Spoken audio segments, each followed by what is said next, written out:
I do want to say one quick thing, and then we'll get into this.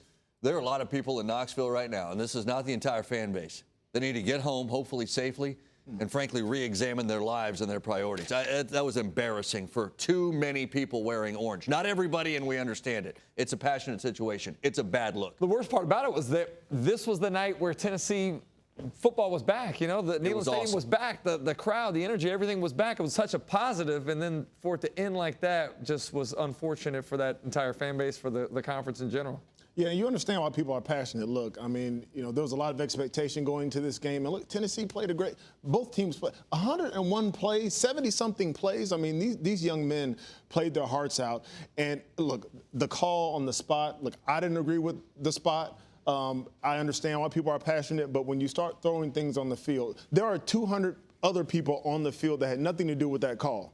And so you put other people in danger when you do something like that. Yeah, it's golf balls. I mean, it's not like they're who just brings golf balls? Yeah, who brings golf balls to the game, first of all?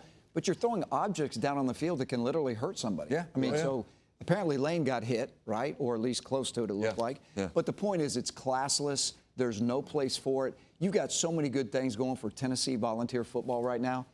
That's a bad look. Yeah, and frankly, I mean, you just kind of look at social media and the number, and we look at the play here. And The spot was good, actually. I thought the spot was good. I'll argue with B-Dub. The right arm got across the line. The left arm was close to his body. But the ball was in his gut. It wasn't where his right arm was. And then here's the golf ball that comes out. Look, we realize this too. You follow social media. There's a whole lot of people that watch the end of this game, and we understand. And the good news is they saw how passionate, SEC football is here. It's not just Alabama, and that we understand that. Bad news is they saw what they saw, and that's an embarrassment. Everybody's passionate, to Tennessee football right now. It's called self-control. Yeah. All right. Hopefully all of you guys are safe as we kick it back to Tom and Jordan. Guys. All right, thanks. Nothing we can add about the fan behavior tonight, the lack of crowd control. But what we do know is that Matt Corral, on a night where he was missing his starting tight end, two of his key receivers, offensive line was in shambles, he turned to his legs. He had 30 carries tonight. That's the most since Benjarvis Green Ellis had 33 against Missouri. It's the most for an Ole Miss player since 2007. And this is a quarterback who has put up throwing numbers good enough to be considered for the Heisman. He carried this team, and he willed them tonight. Yeah, you might look at the stats, the 31 points for Ole Miss, and go, it was just an okay game, right? No. This was a Heisman performance because it was ugly. It's not always 400 yards through the air. He was missing starters on the outside. Braylon Sanders out, starting tight end out, two of their best targets, offensive linemen missing. He had to do anything and everything to will Ole Miss to win. And to me, that speaks more about the Heisman campaign of Matt Corral than just going out with everything going right and throwing for 400 yards like we've seen before. This tonight, if it wasn't for that sack at the end, he would have been the first in the SEC since Manziel to go 230 and 200. He ends up with 195, a career high on the ground. 101 plays, a school record for Ole Miss tonight. And Lane told Cole, proud of the defense. He was furious with the defense after the Arkansas game, especially in the second half. Sam Williams, 7 tackles, 1.5 sacks. Mark Robinson, 14 tackles, 5 behind the line of scrimmage, 2 sacks. If Ole Miss is to achieve goals, and they have very real goals still ahead of them with just 1 loss on the season and winnable games, the defense is going to have to do tonight what it's done tonight down the road.